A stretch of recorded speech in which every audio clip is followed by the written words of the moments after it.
The Ramones are the hottest punk rock group in America, and probably the world. On January 21st, they premiered at the Grand Old State Theater in Minneapolis before an audience of several thousand hysterical fans.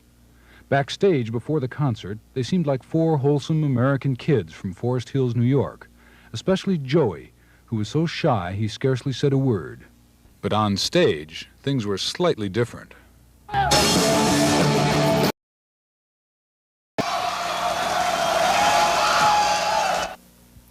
We're not artists, so we don't relate to that. Yeah, we don't relate to it. We're into rock and roll. Wild Rice cornered the Ramones in their dressing room before their performance. While they slipped into their uniforms, we asked them some serious questions about their music and themselves. They recently returned to the United States from a wildly successful concert tour of England, the ancestral homeland of punk rock, where concerts often end in violence and riots. We wanted their opinion about violence and the punk scene. Outrageousness of violence, that's a bit exaggerated. It's not violence, it's more or less frustration. Yeah, right now. Are you particularly mad? Yeah. We're mad right now.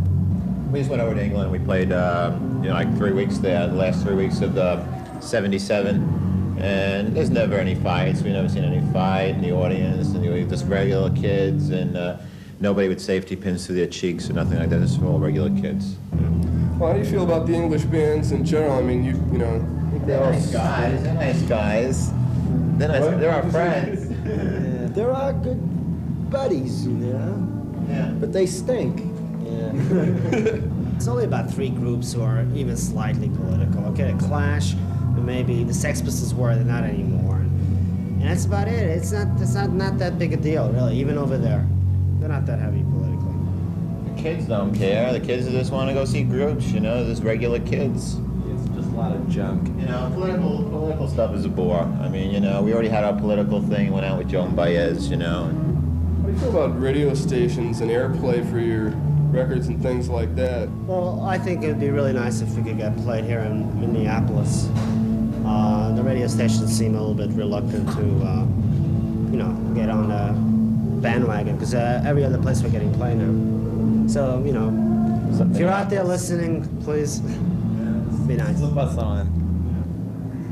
Yeah. We don't like playing slow as much as we like playing fast. Right. We like to listen to slow stuff, but I don't like to play it. The slow song always goes over. They always like it, because they always say, wow, they can actually play a slow song, But they really come to expect what we do.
We got a little tearjerker for all you lonely hearts out there.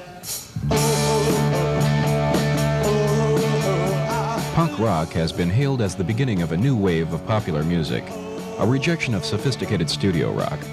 No one could ever call the Ramones' music sophisticated, but its simplicity and crudeness are highly intentional. Basically, punk rock has its roots in the 3-chord music played by garage bands of the late 60s. In a sense, it's the theory of minimal art applied to rock and roll. But the Ramones concert at the State Theater indicates that punk rock isn't underground anymore. Thousands of devoted, or maybe just curious fans jammed the hall to subject themselves to the waves of sound pouring out of the Ramones' gigantic speakers. And their reactions were as different as the clothes they wore. Why don't you come to the concert tonight? Because the Ramones are the best rock and roll band in the world. Any dude off the street can come out and play a little couple chords, 3 chords. Why did you come here tonight? In honor of Sid Vicious. Are you a fascist? You don't like punk music? I didn't say that. No. I'd rather see the Suicide Commandos than these guys. They're still playing the same song they started about an hour and a half ago. You don't like punk rock? Not too much. It's all the same to me. They're the best in the world, let me tell you.